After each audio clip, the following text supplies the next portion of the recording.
अस्सलामु अलैकुम वरहमतुल्लाहि वबरकातुहू। जी हाँ दोस्तों, उम्मीद है कि आप तमामी हजरात खैर आफ़ियत से होंगे, तमामी लोग अच्छे होंगे।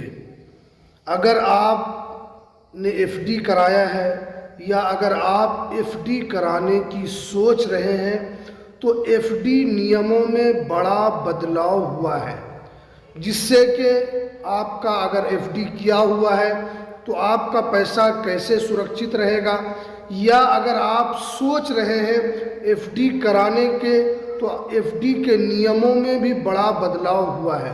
तो आज हम आपको पूरी जानकारी बताएंगे कि आपको कितना एफडी करना चाहिए, आपको कितने बैंकों में एफडी कराना चाहिए, क्या जितना आपके पास पैसा है आप पूरे पैसे का एफडी कराएं। तो पूरी जानकारी, कुछ नियम में बदलाव हुआ है तो पूरी अपडेट आपको इस वीडियो में मिलने वाली है।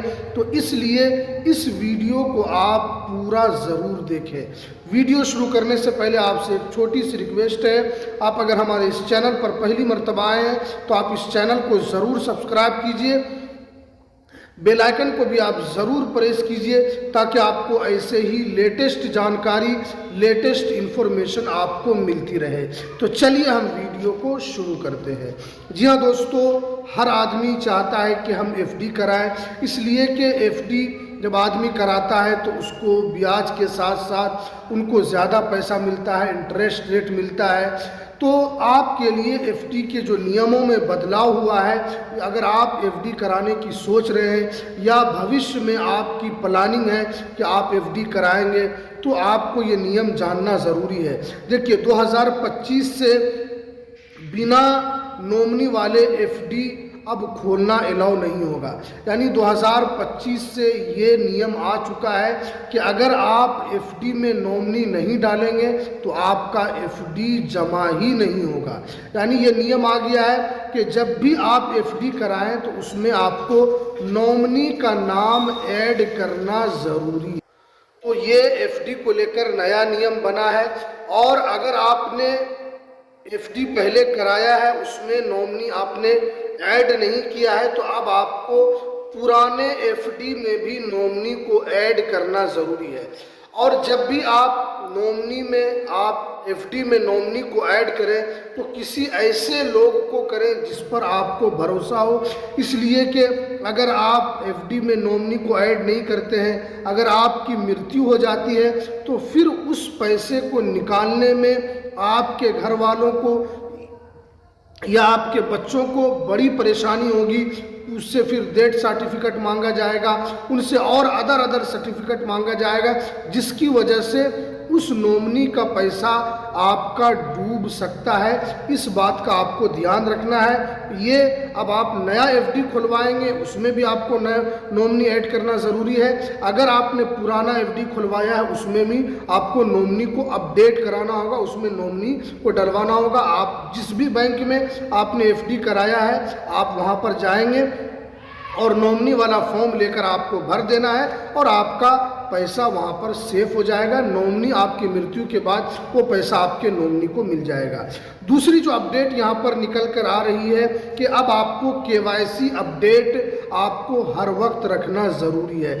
आप जानते हैं कि 2025 में बैंक से रिलेटेड कई धोखाधड़ी के मामले यहाँ पर देखे गए हैं, और जिसको लेकर बहुत सारे लोग ऐसे होते हैं कि किसी का पैन कार्ड का मिसयूज़ करते हैं, आधार कार्ड का मिसयूज़ करते हैं, फिर उसके ज़रिए से बैंक से फ्रॉड करते हैं। तो और उसके अंदर फिर बैंक वालों को परेशानी होती है, आपसे कांटेक्ट किया जाता है, अगर उसमें आपका मोबाइल नंबर नहीं रहता है तो भी आपका इसमें पैसा डूब सकता है। तो अब आपको यहाँ पर केवाईसी अपडेट रखना हर वक्त ज़रूरी होगा। और अगर आप केवाईसी अपडेट नहीं रखते हैं, आपका जो मोबाइल नंबर आपने जो एफडी में दिया था हो सकता है वो मोबाइल नंबर आपका गुम हो गया या आपने बंद करा दिया, तो फ़ौरन आपको मोबाइल नंबर भी अपडेट कराना होगा। अगर फ्रॉड होता है, किसी तरह की कोई दिक्कत होती है तो पहले आपसे कांटेक्ट किया जाएगा। अगर आपका कांटेक्ट नहीं मिलेगा या आपको कॉल नहीं लगेगा तो फिर वो पैसा आपका डूब सकता है। तो आपको इस बात का भी यहाँ पर एफडी वाले ज़रूर ध्यान रखना है। तीसरी जो बड़ी अपडेट एफडी को लेकर यहाँ पर आ रही है, अगर आपने वक्त से पहले एफडी अगर तोड़ा तो अब आपको महंगा पड़ सकता है। अगर आपने एफडी कराया है फॉर एग्जांपल 1 साल के लिए, अगर आपने उसको 5 महीने में एफडी तोड़ दिया तो अब आपको यहाँ पर महंगा पड़ेगा। अब आपको ज़्यादा उसके अंदर ब्याज नहीं मिलेगा, प्लस उसके साथ आपको पेनल्टी भी देना होगा। तो जब भी आप एफडी कराएं सोच समझ कर कराएं।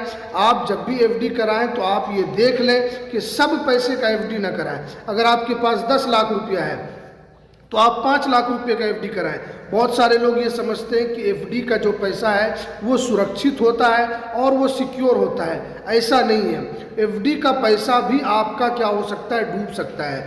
बहुत सारे बैंक आपने हाल फिलहाल में देखा होगा कि बहुत सारे बैंक इधर से उधर मर्ज हो जाते हैं और फिर जब वो एफडी का पैसा निकालते हैं तो उनको काफ़ी कम इंटरेस्ट के साथ उनको पैसा मिलता है। और आप जानते हैं कि बैंक, बहुत सारे बैंक में नियम है कि अगर 5 लाख तक का ही आपको वहाँ पर अगर आपका पैसा डूबता है तो बैंक आपको सिर्फ और सिर्फ 5 लाख रुपए ही आपको देगा। अगरचे आपका 30-40 लाख रुपए क्यों नहीं आपके एफडी में है, लेकिन आपको मिलेगा सिर्फ और सिर्फ 5 लाख रुपया बैंक के डूबने के बाद। तो आपको इस बात का ध्यान रखना है कि जब भी आप एफडी कराएं तो लिमिट में कराएं। आप जब तक के लिए कराते हैं तो उससे पहले आप एफडी को ना तोड़ें, वरना आपको पेनल्टी भी लगेगा, फिर आपको ब्याज दर भी कम लगेगा, आपको मिलेगा। तो इसलिए इस चीज़ का आपको ध्यान देना है। और उसके बाद जो यहाँ पर एफडी को लेकर और जो नए नियम बनाए गए, बहुत सारे लोग सोचते हैं कि एफडी का जो पैसा है वो टैक्स फ्री होता है। नहीं, आपको टैक्स आपसे लिया जाता है, बाद में आपको रिफंड कर दिया जाता है, लेकिन एफडी का पैसा ये तरीके का आपको जो इंटरेस्ट मिलता है उस इंटरेस्ट पर भी आपसे सरकार टैक्स ले सकती है और उस पर भी आपका ब्याज लग सकता है सरकार टैक्स के तौर पर।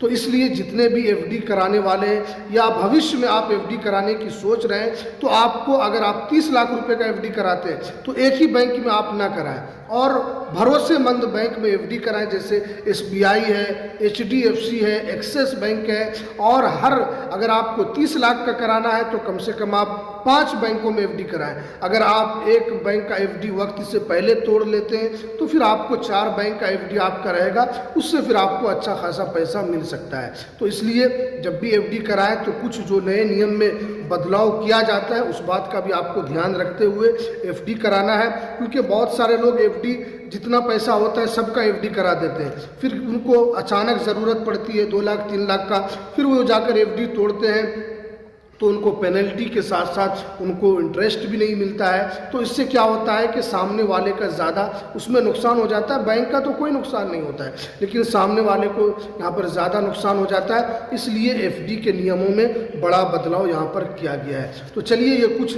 एफडी को लेकर जानकारी निकल कर आ रही थी। तो अगर आपको ये वीडियो पसंद आई हो तो आप इस वीडियो को लाइक कीजिए, शेयर कीजिए और इस चैनल को भी ज़रूर सब्सक्राइब कीजिए, ताकि आपको बैंक से रिलेटेड ऐसे ही लेटेस्ट जानकारी, लेटेस्ट इन्फॉर्मेशन आपको मिलती रहे। तो चलिए, हमें दीजिए इजाज़त, फिर मिलते हैं किसी नेक्स्ट वीडियो।